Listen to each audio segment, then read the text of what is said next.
ক্ষমতায় গেলে সারা দেশে ১ লাখ স্বাস্থ্যকর্মী নিয়োগ দেওয়া হবে জানিয়ে বিএনপির ভারপ্রাপ্ত চেয়ারম্যান তারেক রহমান বলেছেন, ঘরে ঘরে স্বাস্থ্যসেবা পৌঁছে দেওয়া হবে। সরকারি বেসরকারি উদ্যোগে জটিল রোগে আক্রান্ত দরিদ্র জনগোষ্ঠীকে এভারকেয়ারের মতো হাসপাতালে চিকিৎসা দেওয়া হবে বলেও জানান তিনি। নূর হোসেনের রিপোর্ট।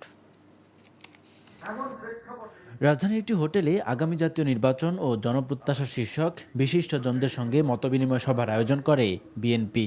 এতে শিক্ষাবিদ, চিকিৎসক, সাংবাদিক, গবেষক সহ বিভিন্ন পেশার বিশিষ্ট ব্যক্তিরা অংশ নেন। লন্ডন থেকে ভার্চুয়ালি যোগ দিয়ে প্রধান অতিথির বক্তব্যে বিএনপির ভারপ্রাপ্ত চেয়ারম্যান তারেক রহমান আগামীর বাংলাদেশ ঘিরে তার পরিকল্পনা তুলে ধরেন। চিকিৎসা সেবায় আমূল পরিবর্তনের প্রতিশ্রুতি দেন। আমরা দেশে পর্যায়ক্রমিকভাবে ১ লক্ষ হেলথ কেয়ারার অ্যাপয়েন্ট করতে চাইছি। এখন এই হেলথ কেয়ারারদেরকে আমরা বেসিক কতগুলা ট্রেনিং দিব। ছোটখাটো অসুখ তারা ঠিক করে দিতে পারবেন, অর্থাৎ প্রিভেনশনের উপরে আমরা জোর দিতে চাইছি। প্রিভেনশন এটি ইউরোপে এখন খুব পপুলার।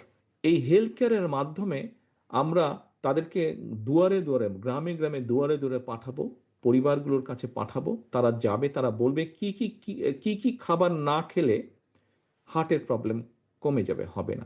দুর্নীতির লাগাম টেনে ধরা সহ শিক্ষা, কর্মসংস্থান, পরিবেশ সংরক্ষণে বিএনপির দীর্ঘমেয়াদী পরিকল্পনার কথাও জানান তারেক রহমান। আমরা প্রাইমারি শিক্ষক প্রায় ৩.৫ লক্ষেরও বেশি প্রাইমারি শিক্ষক আছেন এই দেশে। তাদেরকে আমরা ট্রেন করতে চাই। এখন এতজনকে ঢাকায় নিয়ে এসে ট্রেন করা একটা কস্টলি ব্যাপার।